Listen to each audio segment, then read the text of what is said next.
Now, we must remain hopeful because we do actually have people in the state of Kentucky who are political leaders who support a raise in the minimum wage. For example, our Secretary of State, Alison Lundergan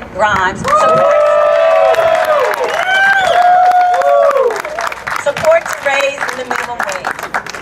Now let me tell you a little bit about Secretary Grimes. She is the 76th Secretary of State in Kentucky, the only currently serving female constitutional officer, but that's okay. She's a strong woman. She can handle it. Women rock. We know that. All right.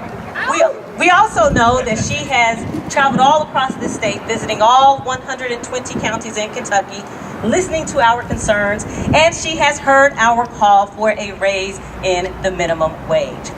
Now she needs to hear us and know that we support her to be the leader in D.C., to take up the challenge and to fight for a raise in the minimum wage. So please join me in welcoming to the minimum wage bus tour, Secretary of State, Alison Lundergan Grimes.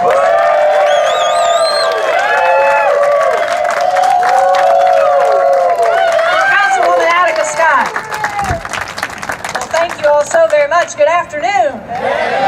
The sun is shining and we are talking about not just a minimum wage, but how hard-working Kentuckians deserve a living wage. That's what we are here today to address. And it's fitting that we are here in front of this beautifully wrapped bus on April 1st, April Fool's Day, because it is defenders of the status quo, people like Mitch McConnell, who believe that the hardworking Kentuckians across this Commonwealth will be fooled, that somehow we are foolish enough to believe that $7.25 an hour will actually help people get rich. I don't know about you, but I think that hardworking Kentuckians deserve the same opportunity to put money in their pockets that Mitch McConnell has gotten year after year, now 30 years in the United States Senate. Mitch McConnell wants you to believe that increasing the minimum wage will somehow hurt our economy, increase unemployment, cause us to lose jobs. I don't know about you all, but I'm not going to follow the lead of a Washington politician whose net worth is now $25 million and who only wants to lower the wages of hardworking Kentuckians. Do you think his perspective has somewhat been altered or influenced by the fact that he is the #1 recipient of lobbyist money in the U.S. Congress? You know the facts. You know that despite a 40-hour work week, hardworking Kentuckians are barely on a minimum wage, rising above the poverty level. The Kentucky Economic Policy Institute, they have told us what the facts are. They say that when we increase the minimum wage to $10.10 an hour, we lift the wages of 1 in 4 Kentuckians. We actually increase the incomes for over 30% here in our state. We grow our gross domestic product and we help to create over 2,200 good paying jobs.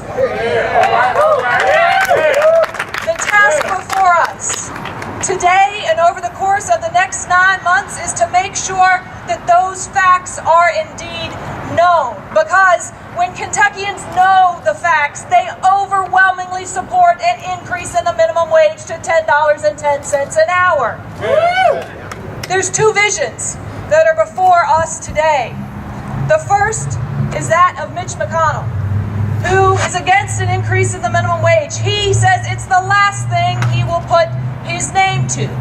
He's likewise against an increase in actually extending our unemployment benefits, actually helping veterans obtain their benefits, or women getting equal pay for equal work.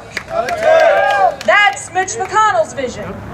The other vision is one that I know and I believe you all here support. It's a vision first espoused by President Clinton, who said that raising the minimum wage was the way we grow our middle class. It is pro-business, pro-family, pro-growing our economy. When he signed the first increase in the federal minimum wage bill back in 1996, we give hard-working Americans a fighting chance, and it's time we do that again.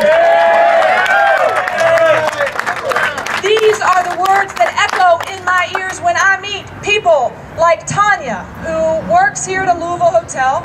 She rises every morning at 6 a.m. to be able to put food on the table and to provide for her 6-month-old baby.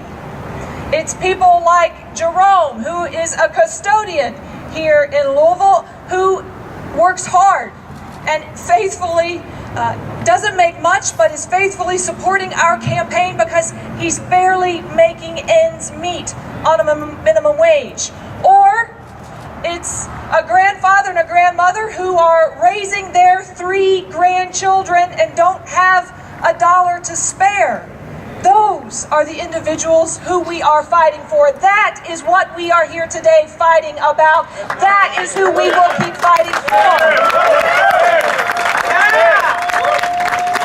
Today's message is simple. It's one that is about giving the hard-working Kentuckians of this state a fighting chance. They are the heart of this struggle. They are who we keep in mind and will continue to walk and fight for each and every day.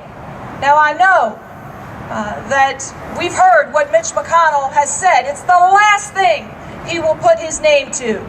When I'm in the United States Senate, an increase in the minimum wage will be the first thing that I put my name to.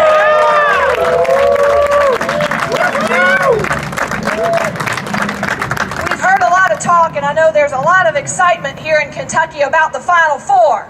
Now, regardless of where you stand on the basketball court, I know sometimes loyalties, especially here in Louisville, are divided between UK and Louisville.